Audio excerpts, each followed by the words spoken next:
Hola, soy Carlos Alberto Patiño Villa y este es el Arte de la Ciencia. Hay un aspecto emocionante de la cultura, de las sociedades, en todos los momentos de la historia, que es el papel que juegan las emociones. Las emociones como una experiencia colectiva, las emociones como una experiencia individual, las emociones como algo que marca, por ejemplo, la dimensión en que los individuos se proyectan social y culturalmente. Las emociones es la forma en que los individuos además construyen su propio ser y construyen las relaciones con los demás. Hay un trabajo particular que es clave, que se ha convertido en un trabajo fundamental en este momento, que es un trabajo recién publicado en inglés y en español, que es la historia cultural del dolor. Y hoy conversaremos con su autor, con el profesor Javier Moscoso. Javier Moscoso, historiador y escritor español. Actualmente se desempeña como profesor investigador de Historia y Filosofía de la Ciencia en el Instituto de Filosofía del Centro Superior de Investigaciones Científicas. Es doctor en Filosofía de la Universidad Autónoma de Madrid e investigador postdoctoral del Departamento de Historia de la Ciencia de la Universidad de Harvard.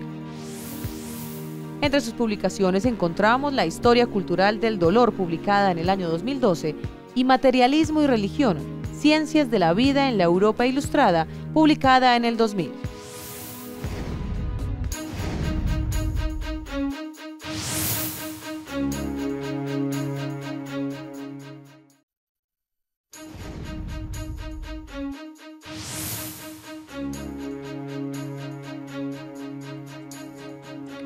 Bueno, Javier, ¿cómo has estado?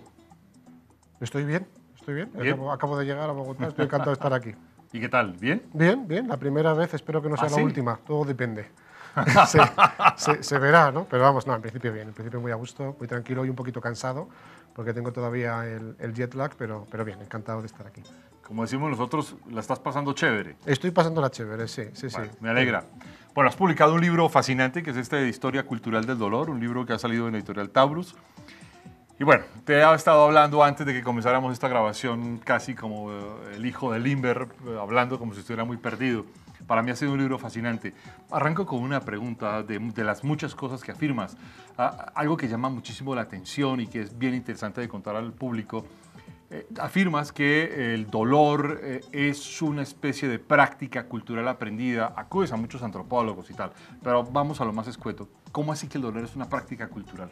Bueno, yo creo que en esto no estoy solo. Afortunadamente hay muchas ideas muy arriesgadas en este libro, pero algunas de ellas, y por ejemplo esta es una, no son cosas, digamos, en las que me encuentre en absoluta soledad.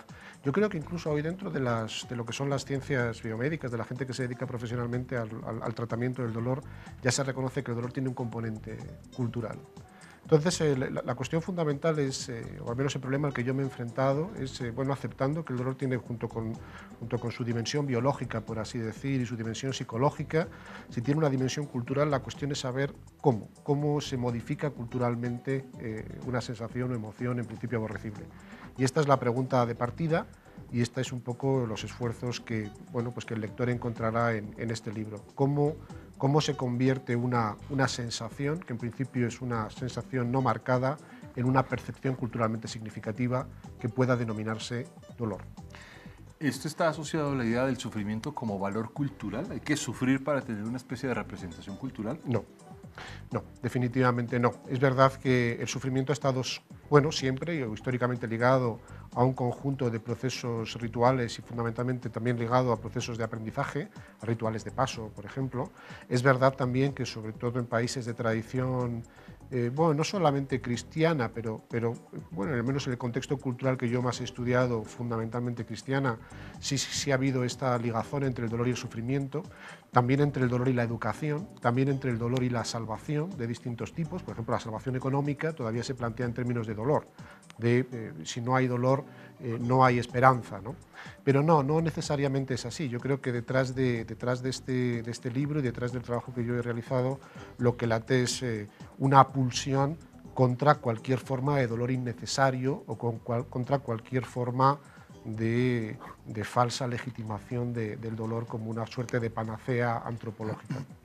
En ese sentido, habría que preguntar si el dolor juega social y culturalmente una especie de papel de ritual, de ritual de paso, ritual de transición, ritual de socialización. Sí, a veces sí, que es un poco lo que comentaba. A veces sí, pero esto no debe ser así necesariamente.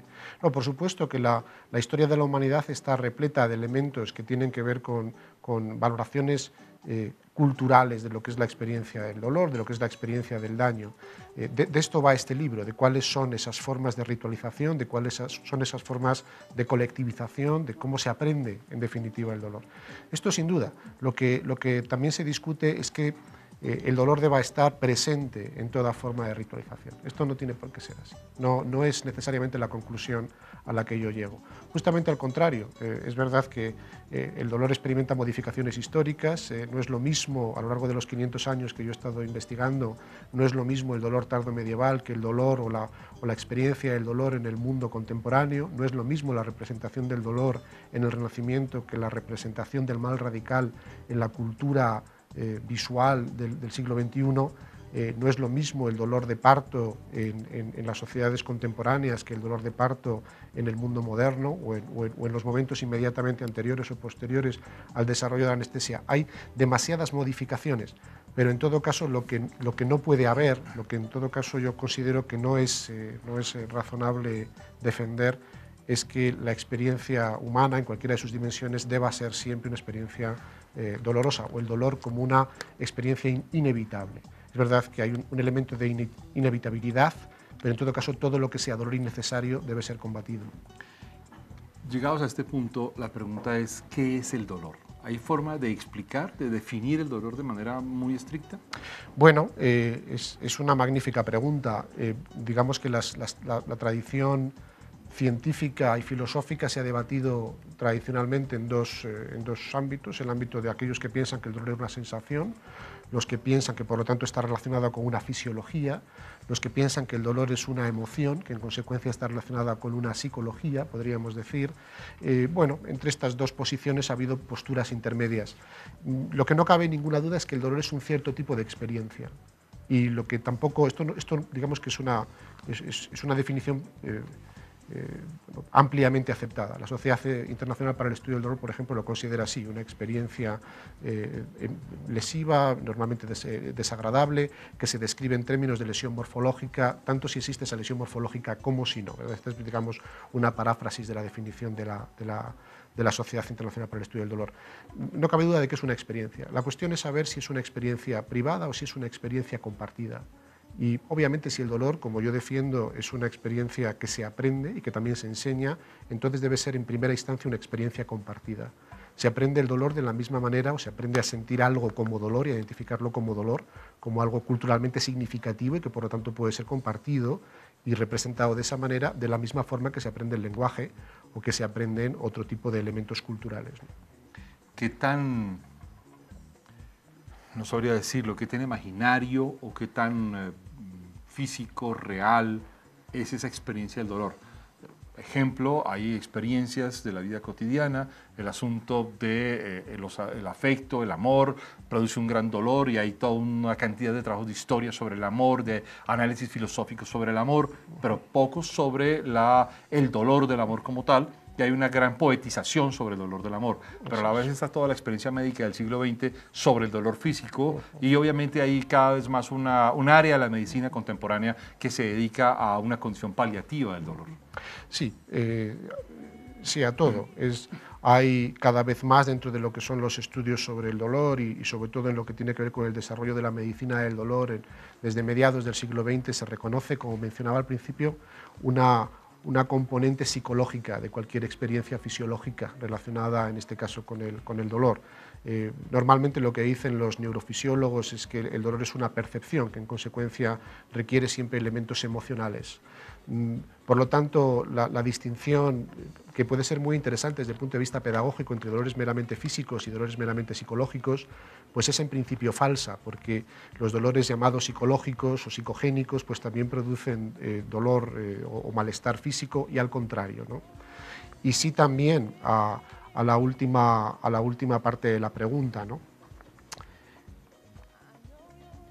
que no recuerdo ahora mismo cuál era. Sí, sí, sí. Recuerdo que hay todo un área de la medicina moderna dedicada a una concepción de tratamientos paliativos para el dolor. Sí, sí, obviamente.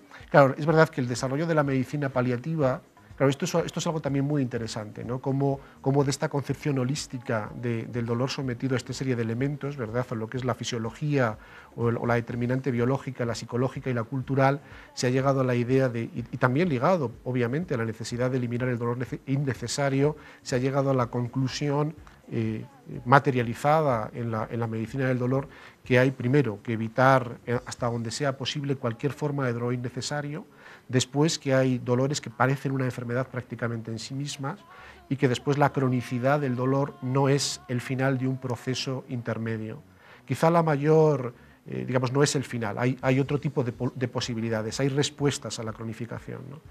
Quizá una de las hipótesis más arriesgadas en este libro es bueno, el esfuerzo por intentar comprender cuál es la estructura de ese elemento cultural, que es lo que permite históricamente denominar a experiencias muy distintas como experiencias de dolor.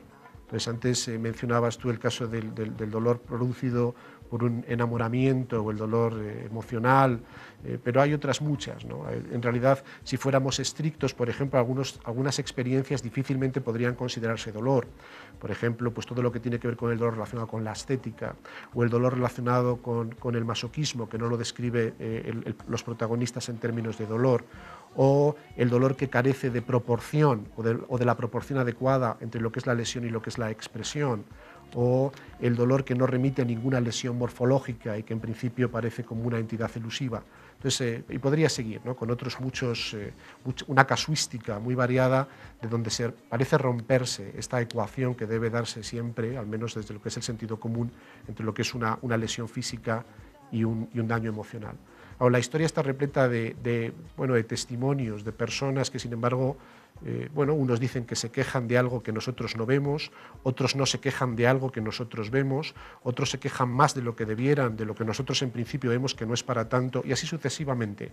La cuestión es cómo podemos abarcar qué es lo que une todos estos fenómenos. Y lo que hay es una cierta estructura, de nuevo ritualizada, que se da bajo la forma de la teatralidad. Esto es, hay una teatralización de la experiencia del dolor. Y esto es un poco de lo que, digamos, esta es la hipótesis más arriesgada del libro. Bueno, vamos a un corte, ya regresamos. Estamos hoy en el debate de la ciencia conversando con Javier Moscoso sobre la historia cultural del dolor. No se vayan.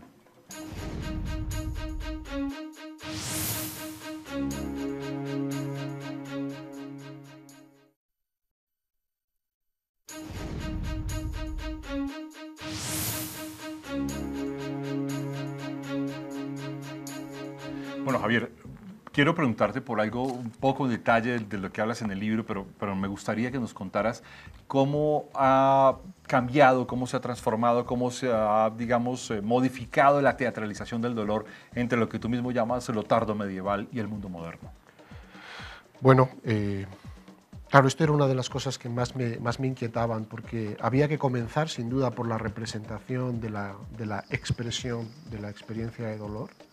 Y había que comenzar por explicar varias cosas. Una de ellas era la eclosión de imágenes relacionadas con escenas de violencia extrema en el mundo tardomedieval y bueno, eso que cuelga ahora de los museos, qué papel tenía, qué papel desempeñaba.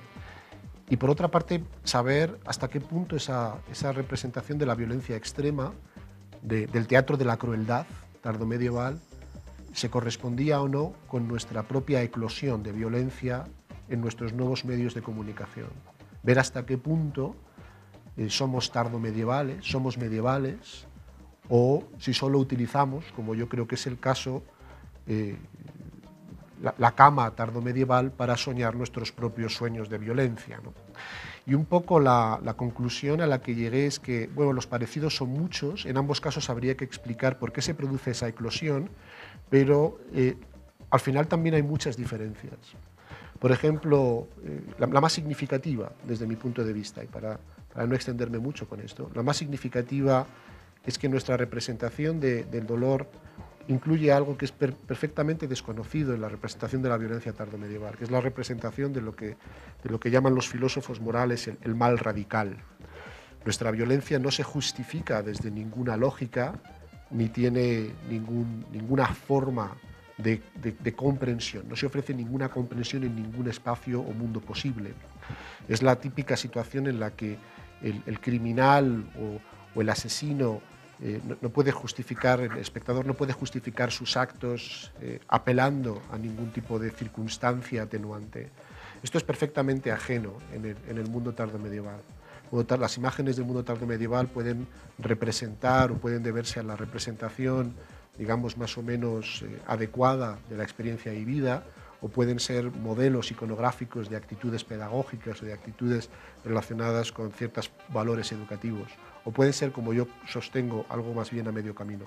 Pero en todo caso no hay una representación del mal radical, no hay una violencia que no pueda justificarse desde ninguna órbita. En esa, digamos, transformación de la teatralización, de la escenificación, un punto característico del mundo moderno es el sadomasoquismo, en tanto crea una especie de versión contraria del dolor tardomedieval al mundo contemporáneo, donde ese dolor aparece como representado como placer. Así es. Sí, bueno, quería hacer en efecto, dentro de lo que son estas experiencias que no cuadran dentro de lo que es la lógica del sentido común, de una lesión produce el mismo efecto expresivo y el mismo efecto sensorial.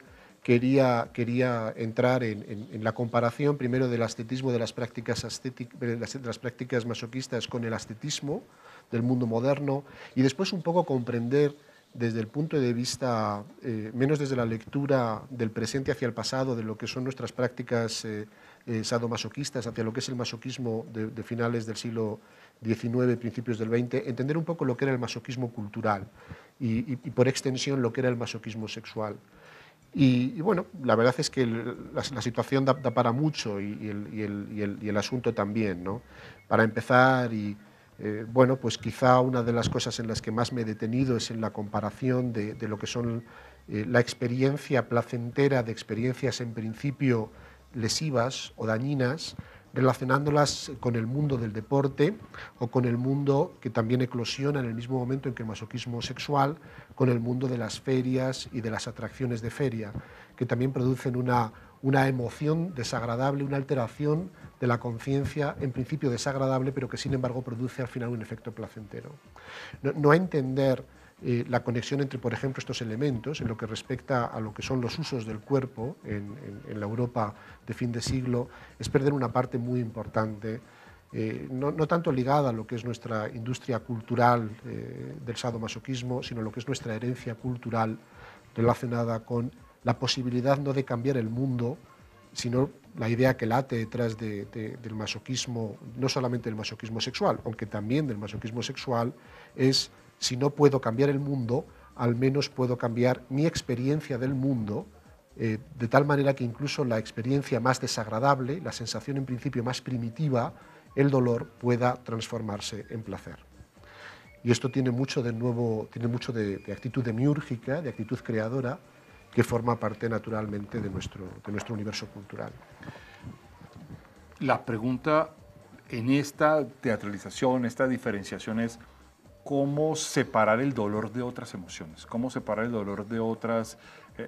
Te lo planteaba un poco al principio con una pregunta, era el asunto del sufrimiento, pero luego también más allá del sufrimiento es el martirio, el automartirio, el asunto de la vida asceta o la vida, la condición de los ascetas y los eremitas, y esta condición de la separación como una especie de acto doloroso con respecto al mundo. ¿Cómo establecer un límite metodológico, comparativo, pero también, digamos, de claridad frente a esta condición de identificar qué es dolor y el dolor diferenciado de otras emociones? Bueno, todas las emociones se dan en una suerte de árbol en donde ninguna habita sola, por así decir. Se viven en nichos semánticos, expresivos y sensoriales. La idea fundamental es saber siempre y en todo momento, desde el punto de vista histórico, primero, cuáles son las emociones fundamentales, es decir, qué emoción eclosiona de manera clara en un determinado momento, y después, justamente, o no solamente cuál es la emoción que eclosiona, sino de qué manera esa emoción es al mismo tiempo aprendida y enseñada. De qué manera esa emoción o esa forma de sentir el dolor es aprendida o enseñada. Claro, uno de los asuntos más interesantes a mi modo de ver es comprender cómo los mismos gestos lesivos, por ejemplo, el golpe, el látigo, puede tener significados sensoriales y en consecuencia significados culturales muy diferentes. Esto no se puede entender de manera puramente fisiológica, porque lo que yo vengo a decir es, el gesto es el mismo, la lesión es la misma, pero la diferencia cultural es enorme. Y por ejemplo, bueno, una de las cosas que hago es poner en relación lo que son las prácticas ascéticas relacionadas con la mortificación de la carne en la Europa de la España moderna, lo que se practica en el interior de los conventos, las prácticas de mortificación, los ejercicios espirituales en donde el castigo de la carne debe hacerse de manera rigurosa y sistemática, incluyendo por supuesto la flagelación, con las prácticas masoquistas de finales del siglo XIX, donde obviamente también se incluye la flagelación del cuerpo como, como una posibilidad. Parece lo mismo, pero sin embargo no se parece en nada. La forma de evaluación, la forma de narración, la forma de descripción, el sentido que cada una de estas personas, los protagonistas que yo he ido investigando, da a ese mismo acto, varía enormemente.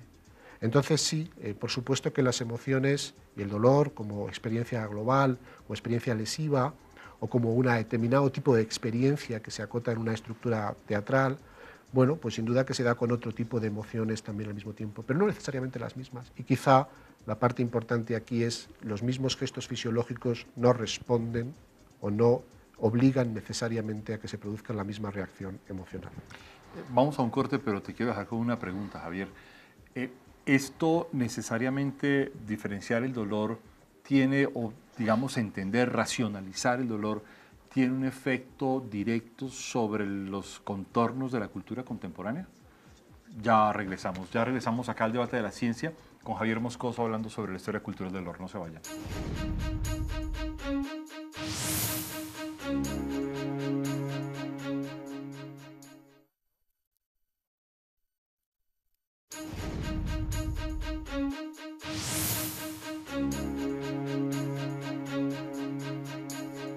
Bueno, Javier, nos quedamos en una cuestión. Racionalizar el dolor nos lleva a una especie de dimensión de comprensión diferente de la cultura contemporánea.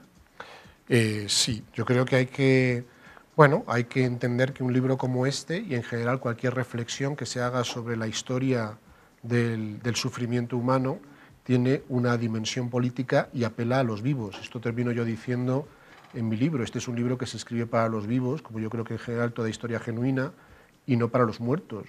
Y es un libro que se escribe para beneficio del presente y en todo caso para que las personas que vivimos el presente podamos asomarnos a la historia no como quien se asoma a un jardín en busca de flores muertas, sino para saber qué cosas cabe esperar y qué cosas cabe hacer. Una de ellas, por ejemplo, en relación a la pregunta que planteas, es no solamente hay en este libro mucho dolor pasado que no ha sido reconocido médicamente como tal, hay también mucho dolor que no ha sido reconocido históricamente como tal, y la tarea también del historiador es que aflore ese dolor, que aflore esas capas enteras de la población cuyos dolores y cuyos sufrimientos han sido olvidados. Esto yo creo que es solo un ejemplo de los muchos que podríamos poner. Otro de ellos, naturalmente, tiene que ver con la limitación que el propio libro establece en relación a lo que es aceptable o no desde el punto de vista académico y desde el punto de vista histórico a la hora de enfrentarse a un tema como este. Porque obviamente yo me he aplicado las mismas reglas que pido a mis investigados y yo he intentado que no haya una sola imagen innecesaria, un solo dolor no justificado, una sola escena más preocupada por epatar al lector que por proporcionarle los elementos de juicio necesarios para que saque sus propias conclusiones. En esa racionalización del dolor, te empiezas a mover en un ámbito que va mucho más allá de la historia. Y lo que quisiera preguntarte, te mueves en un ámbito de la historia, de la política, de la sociología, pero también de la psicología, también de la comprensión de la medicina. Te mueves en un ámbito muy cercano a lo que sería una noción amplia de lo paliativo. Sí, bueno, en buena medida es el lugar en donde estamos. Si me hubiera reducido solamente al contexto médico, al desarrollo de la algología, al desarrollo de la medicina del dolor, el libro sería otro, desde luego. Sin embargo, sería muy incompleto, porque sería tanto como reconocer que, bueno, bien es verdad que puede haber una dimensión cultural de la experiencia del daño, pero sin embargo este libro no lo trata. ¿Cómo podría ser eso? Entonces es verdad que uno puede escribir la historia de la creación de la medicina del dolor, o la historia de la creación o de la aparición de la algología, o la historia de las teorías científicas sobre el dolor, o la historia de los tratamientos paliativos. Sin embargo, no entiendo cómo podría hacerse eso sin entender bien cuáles son los elementos culturalmente significativos que hacen posible la comprensión cultural de la experiencia del daño. Esto sería muy difícil hacerlo, y yo desde luego me he desentendido de esa limitación, cayendo en otro tipo de peligros. Esto yo creo que es obvio. El libro puede entusiasmar por lo mismo que puede ser criticado. Digamos que es un libro ambicioso en su planteamiento, apela a muchas disciplinas distintas y en consecuencia puede muy bien ocurrir que muchos tengan muchas cosas que criticar. Pero esto es lo que yo creo que debe hacerse con un tema como este. Lo demás es refugiarse en falsas excusas y falsas limitaciones. Te lo pongo de esta manera. La racionalización del dolor, la comprensión de su dimensión histórica, la comprensión de su capacidad de aprendizaje y enseñanza cultural, la teatralización del dolor, la teatralización de la vida y la muerte y las emociones conectadas o conexas o convexas, el asunto del sufrimiento, el asunto de la vida zeta o el asunto de la soledad o el silencio, etc. Esta comprensión, tal y como aparece en este libro de Historia Cultural del Dolor, finalmente termina armando una especie de pauta racional, terapéutica frente a la comprensión del dolor. No necesariamente, no necesariamente.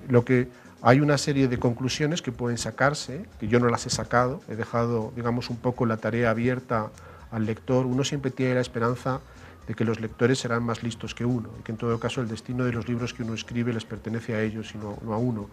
Yo he hecho mi parte y he acabado hablando de lo que tiene que hablarse, que uno hace historia para el presente y no para el pasado. Pero este no es desde luego un libro de recetas, ni es un libro en donde haya una serie de recomendaciones, más allá de lo que es la propia recomendación que el libro pone de manifiesto en su propia existencia, y hay que sacar a la luz lo que es la experiencia histórica del daño, hay que sacar a la luz lo que es la historia cultural del dolor como parte de lo que somos. No hay, sin embargo, una racionalización, o no hay, sin embargo, una catalogación, una conclusión teórica única sobre cuáles serían las formas paliativas, aunque sí hay, o las formas de posicionamiento político o colectivo frente a distintos tipos de dolor. Sí hay, sin duda, algunas cosas que se dicen muchas veces con todas las letras, y no podría ser de otra manera. Si yo no creyera, por ejemplo, que el dolor innecesario no tiene justificación ninguna, ni en su representación visual, ni en su consumo colectivo, ni en su falta de tratamiento médico o clínico, no habría escrito este libro, claro. En esa dimensión del dolor aparece algo que me llama muchísimo la atención, y es las representaciones de las que venimos al dolor y en las que tratamos de habitar, como si el dolor fuera una justificación. Y te lo digo porque planteas algo que, bueno, etnográficamente me ha llamado la atención, es todas las citas, la perspectiva de una especie de antropología del dolor que termina dando sentido de vida, termina creando lo que algunos llaman los significados de vida. ¿Cómo entenderlo? Bueno, pues ahí sí tienes razón. Yo creo que hay un esfuerzo por dar la voz. En el libro está... bueno, tiene testimonios en primera persona, testimonios normalmente, no todos, es decir, el lector encontrará algunos de los que se sonreirá, otros incluso le llevarán a la risa, otros le producirán cierto, bueno, una sensación de admiración o de no sé muy bien cómo definirlo, ¿no? de inquietud. Son desasosegantes, sin duda, muchos de ellos, ¿no? Pero de la manera que sea, y es verdad, el dolor tiene una de las formas de decirse, de aprenderse el dolor es mediante elementos narrativos. Por lo tanto, todo lo que tiene que ver con la construcción de una historia, cómo se transforma un hecho singular en una historia, está en la base misma de lo que es la experiencia del daño. Digamos que es una forma de entenderlo, y es una buena forma. La historia se vuelve relato, se vuelve digna de llamarse historia cuando algo, en principio irrelevante, como un daño, como un dolor, se puede convertir en relato. Y cómo se hace eso es una de las cosas a las que he dedicado, uno de los capítulos o una de las partes del libro a las que he dedicado más tiempo. Tanto en el estudio de dolores que requieren, para ser comprendidos, de una narratología, solamente pueden darse bajo la forma del relato, por ejemplo, los que he mencionado antes, de los dolores propios del ascetismo o los dolores propios o las conductas propias del masoquismo se dan bajo la forma del relato y normalmente del relato autobiográfico, pero también otro tipo de conductas u otro tipo de enfermedades como las enfermedades mentales o, por supuesto, el dolor crónico. En algún lugar del libro, no recuerdo exactamente igual, hablas de Santa Marina, de un lugar urbano, Orense, y de los relatos y la representación. Recordé inmediatamente muchas pinturas que hay en muchos museos de América Latina, de la representación de monjas o de curas que mueren en un lecho con el rostro rígido, y relata, y cuando se lee la geografía, un relato del dolor y de la representación de ese dolor. Puede ser una extrapolación muy loca que no esté sugerida en tu texto, pero recuerdo inmediatamente además una conexión muy fuerte con la cultura popular, la manifestación del dolor que produce la soledad, la ruptura, los individuos solos, etc. En esa medida el dolor, y tú lo has dicho permanentemente, pero quisiera explicitarlo, es una experiencia colectiva total que marca los cambios culturales. Bueno, yo creo que no solamente el dolor es una experiencia colectiva, hay muchas cosas que son experiencias colectivas y de alguna forma nosotros no podríamos hacer la historia de las experiencias sensoriales o emocionales si no partiéramos de esa base. En realidad la idea desde el punto de vista filosófico de que primero es el individuo y luego la colectividad es un malentendido. Es un malentendido desde los tiempos de Emile Durkheim, desde luego, pero también de otros muchos filósofos como Wittgenstein o también de otros muchos historiadores que han escrito sobre las formas de pensar, pero también de sentir a lo largo del mundo moderno y contemporáneo. Lo difícil es entender a quién se le ocurrió la idea de que mi dolor solamente puede ser comprendido por mí. Esto es lo que es realmente complicado, aunque también puede entenderse. En relación a lo que comentas de la representación visual del dolor, claro, esto es algo muy interesante porque afecta a elementos en principio inconexos, que son la teoría jurídica y lo que es el desarrollo de la nueva teoría jurídica y punitiva en el mundo moderno, la teoría política moderna y la teoría estética moderna. Nosotros estamos acostumbrados a vivir en un mundo que se divide entre los que consumen dolor y los consumidos por el dolor, ¿no? Estamos acostumbrados a consumir sistemáticamente dolor, incluso como objeto de alta cultura. Podemos ver el retablo de Santa Marina en el Museo de Bellas Artes de Orense o podemos ver bueno, pues, no sé, los fusilamientos del 2 de mayo en el Prado, en Madrid, por mencionar solamente dos de las infinitas obras, ¿no? Es verdad que frente a eso también estamos acostumbrados a ver otras cosas que no sabemos dónde caen y todas forman parte del mismo principio. Hemos construido un observador en principio imparcial que es al mismo tiempo responsable de nuestra teoría política, nuestra teoría estética y nuestro nuevo desarrollo punitivo. ¿Qué hacemos con él? Bueno, pues desde luego interpelarlo. Lo que no se puede hacer es como si no pasara nada. Pasan muchas cosas, ¿no? Como si fuera una emoción etérea. Bien, vamos a nuestro último corte y ya regresamos al debate de la ciencia y con Javier Moscoso.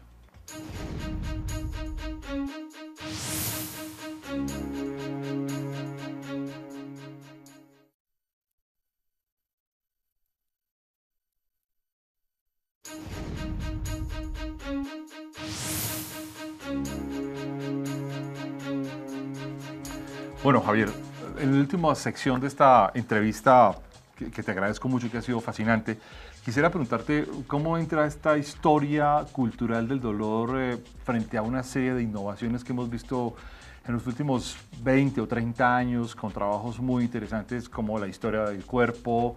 Te acuerdas que además salió en muchos tomos en francés, en inglés, en español, que además fue un éxito rotundo. Recuerdo una de las ediciones que se sacaron que era de 3 tomos, que además luego salió muy relacionado con la historia de la vida cotidiana y una historia de la vida cultura material, la historia de las emociones que se ha venido planteando por una serie de autores distintos, bueno, una antropología de la muerte, bueno, ha habido digamos, una explosión de trabajos muy importantes en las ciencias sociales. ¿Cómo entra esta historia del dolor en ese contexto?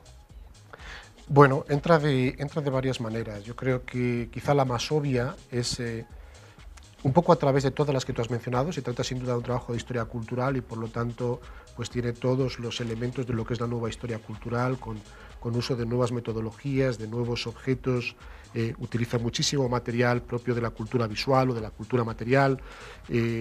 Intenta ser, eso sí, una historia de larga duración, cosa que yo creo que es importante a la hora de plantear bueno, pues en qué medida podemos hablar de modificaciones históricas o no y establecer marcos comparativos. Pero sin duda el lugar donde en principio el lugar académico en el que más se acomoda es la nueva historia de las emociones, que efectivamente no es un campo tan reciente como parecería, ¿verdad? Pues hay que pensar en el otoño de la Edad Media, por ejemplo, o en muchas de las obras de la Escuela Francesa de Anales para entender que esto de la historia de las emociones o de las sensaciones pues ya se lleva haciendo muchos años, aunque es verdad que ha habido una revalorización y han aparecido pues distintos institutos o centros de investigación relacionados con esto, pues el caso de Berlín, del Max Planck for Human Development, el caso del Queen Mary Center for the History of Emotions. Hay una serie de centros de investigación en el mundo bueno, pues que se mueven alrededor de la investigación histórica en las emociones del pasado. Entonces esto sería digamos, es obvio que nosotros, o yo en este caso, pues me relaciono claramente con esta tradición. Sin embargo, quizá me atrevería a ir un poquito más allá, ¿no? Y es un poco lo que planteo en la introducción del libro, la fuente sobre la que yo bebo mi propio desarrollo y mi propio grupo de investigación es un grupo de investigación en lo que nosotros llamamos epistemología y ontología histórica, que viene a ser lo que estudiamos, en realidad lo que queremos estudiar es digamos, la saliencia, la aparición y disolución de objetos de atención científica y cultural. Entonces el dolor encajaba muy bien ahí, porque el dolor es un acontecimiento en principio subjetivo, o cuando sea colectivo, pero que requiere distintas formas de objetivación o de materialización. Entonces la idea de hacer una historia cultural del dolor, que fuera una historia de sus formas de objetivación, de sus formas siempre incompletas de objetivación, es en realidad el elemento, yo creo que teórico de más relevancia desde el punto de vista de la tradición cultural. Luego los elementos que se han utilizado para resolver este puzzle, bueno, pues son muchos, algunos los has mencionado, ¿no? Por supuesto, pues la antropología médica o la antropología en general, naturalmente elementos de cultura visual y de cultura material, los que ya he mencionado, las distinciones o los filósofos de la experiencia, fundamentalmente la obra de Dilthey, pero también de Nietzsche. Hay mucho de Nietzsche en este libro, ¿no? Del Nietzsche que entiende que la cultura es un síntoma del cuerpo, y hay también una tradición fenomenológica. Después de todo, bueno, la primera historia de las experiencias de la conciencia con ese nombre es la fenomenología del espíritu de Hegel, ¿verdad? En esa dirección tú has citado en la presentación, en el prólogo, citaste a Clifford Geertz, y luego es evidente que dentro del trabajo hay una presencia muy importante de la antropología. Tu trabajo no es solamente historia, es un trabajo antropológico, es un trabajo etnográfico en muchos sentidos, y además etnográfico con una condición testimonial muy fuerte, y además se mueve mucho en un ámbito de una sociología cultural importante. Es más un trabajo transdisciplinario.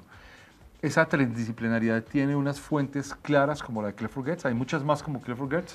Bueno, era obvio que el trabajo debía ser transdisciplinario porque el dolor es transdisciplinario.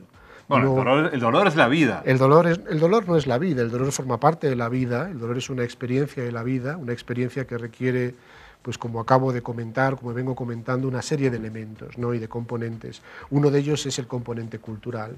Y bueno, era inevitable. Si hay un componente cultural, la antropología está llamada a declarar, por así decir, ¿no?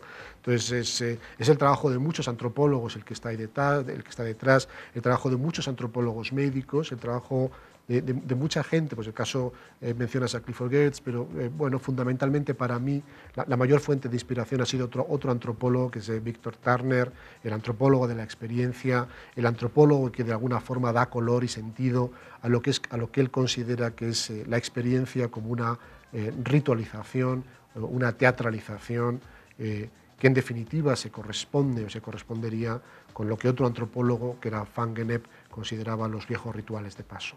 Lo que yo he estudiado ha sido el dolor como una forma ritualizada que se corresponde a estos rituales de paso de Van Gennep, en donde lo que interesa es el estado liminal. La persona en dolor o la persona que sufre considera que algo ha ocurrido que le ha separado de la comunidad, algo ha sucedido que le ha separado de lo que era, y reclama y demanda siempre y en todo momento la solución, la apertura de un espacio de esperanza que pueda resolver, que pueda conducir a una nueva comunidad y a una nueva identificación personal con esa nueva comunidad. Ese estado liminal, que es algo muy interesante porque muchos de los practicantes, de las personas que se aproximan a mí desde el ámbito de la biomedicina, justamente reconocen ese elemento, ¿no? Algunos de los comentarios que más me hacen es, bueno, efectivamente los enfermos de dolor o las personas en dolor lo que quieren es que se les pase. Lo que quieren es, se representan a sí mismos en un estado liminal, en un estado intermedio, que debe hacerse culturalmente significativo mediante una serie de elementos retóricos, que son los que investiga el libro, pero sí, obviamente, para responder, claro, toda la antropología está convocada, todo lo que debe en realidad la historia cultural a la antropología, pero también a la filosofía y también a otra serie de elementos. En realidad, la forma en la que está, y otra serie de tradiciones, la forma en la que está construido el libro, el lector en principio verá una serie de capítulos y esto de la representación, imitación, simpatía, objetividad, narratividad, ¿qué son? Bueno, esos son lo que yo llamo los tópicos del dolor, los elementos comunes que sirven para hacer significativa la experiencia, y cada uno de ellos está relacionado, el problema de la representación o el problema de la objetividad o el problema de la simpatía, está relacionado con una circunstancia o con una tradición filosófica o historiográfica distinta. Entonces, hay problemas teóricos para todos los gustos, desde el problema del lenguaje privado hasta el problema de qué representa una imagen. A ver, me quedan como 30, 40 segundos para una última pregunta, y es, después de esta historia cultural del dolor, ¿hacia dónde vas? Bueno, siguiendo con el mal y con el imperio del mal, pero en fin, me voy a encaminar muy probablemente hacia una historia del resentimiento, que es una emoción de la modernidad. Emocionante realmente. Emocionante realmente. Es una emoción de la modernidad ligada al desarrollo y a la promesa meritocrática y a la promesa igualitaria. Entonces, creo que de nuevo el resentimiento es una emoción que eclosiona a principios del siglo XIX, ligada a estas promesas del nuevo mundo contemporáneo, y que produce un conjunto de personas, un conjunto de individuos afectados por las pasiones de la modernidad. Y eso es un poco lo que voy a dedicar mis esfuerzos. Pues Javier, muchísimas gracias por esta grata conversación, este maravilloso descubrimiento de lo que ha sido la historia cultural del dolor. Muchísimas gracias. Gracias a ti, gracias a vosotros. Muy amable. Muchas gracias a ustedes. Hemos llegado al final del debate de la ciencia, hoy con Javier Moscoso, hablando de la historia cultural del dolor. Muchas gracias.